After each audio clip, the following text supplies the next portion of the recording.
শুভ সকাল। ঠাকুরের রাতুল চরণে প্রণাম জানিয়ে কিছু কথা।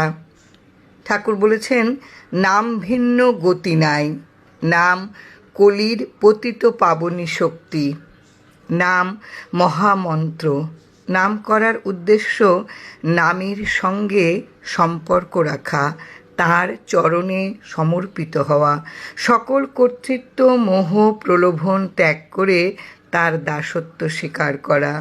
এক নামই জীবের ক্ষণস্থায়ী দুর্বল অপবিত্র ঋণ ধারকে শোধন করে উচ্চাধারে সিদ্ধ করে। আবার আধার শুদ্ধ হলেই ভগবত কৃপা ধারণ করা যায়।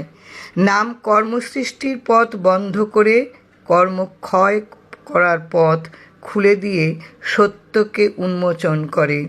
সকল ঐশ্বর্যই অস্থায়ী, আপত সুখ এবং পরিণামে দুঃখের কারণ হয়। জীবের উপর যোগমায়া ও প্রাক্তনের যে কর্তৃত্ব, তা থেকে নিষ্কৃতি নামেই সম্ভব। মায়া মোহ অজ্ঞানতার অন্ধকার থেকে আলোতে আসার মন্ত্রই হচ্ছে নাম।